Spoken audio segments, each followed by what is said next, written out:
গণ অভ্যুত্থানে প্রধানমন্ত্রী শেখ হাসিনার পালিয়ে যাওয়ার পর পরিবর্তন চলছে প্রশাসনে। এরই পরিপ্রেক্ষিতে পরিবর্তনের আওয়াজ উঠেছে ক্রীড়াঙ্গনেও।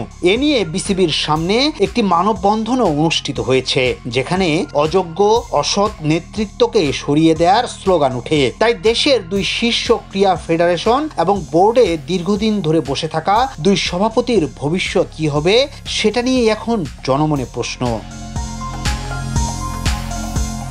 যদিও চাইলেই বিসিবি এবং বাফুফেতে হুট করে পরিবর্তন আনা সম্ভব নয়, কারণ বিসিবি, বাফুফে এবং বাংলাদেশ অলিম্পিক অ্যাসোসিয়েশনের উপর সরকার নয়, খবরদারি করার অধিকার শুধুমাত্র আন্তর্জাতিক সংস্থার।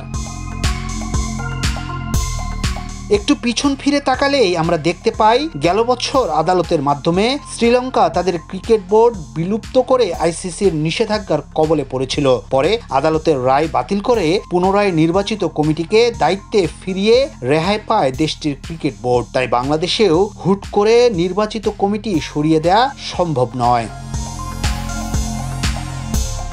বিসিবির সভাপতি পাপন সদ্য বিলুপ্ত মন্ত্রিসভার যুব ও ক্রীড়ামন্ত্রী ছিলেন। শেখ হাসিনার পদত্যাগের মাধ্যমে তার মন্ত্রিত্ব শেষ হয়ে গেলেও নির্বাচিত কমিটির সভাপতি হিসেবে তিনি এখনও বিসিবির পদে বহাল রয়েছেন, যার মেয়াদ শেষ হবে 2025 সালের 5 অক্টোবর। আইসিসির নিয়ম অনুসারে বিসিবিতে নিয়মতান্ত্রিক পরিবর্তন আনতে হলে তাই অপেক্ষা করতে হবে আরও অন্তত 1 বছর।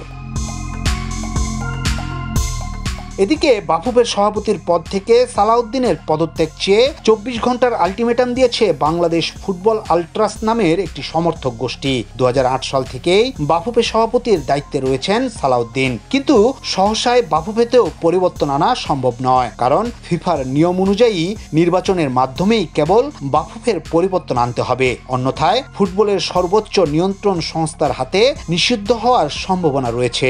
তাই বিসিবির পাশাপাশি বাফুফেতেও চাইলেই সভাপতিকে সরিয়ে দেওয়ার সুযোগ নেই। ইয়াসিন আলী, সোনালী নিউজ, ঢাকা।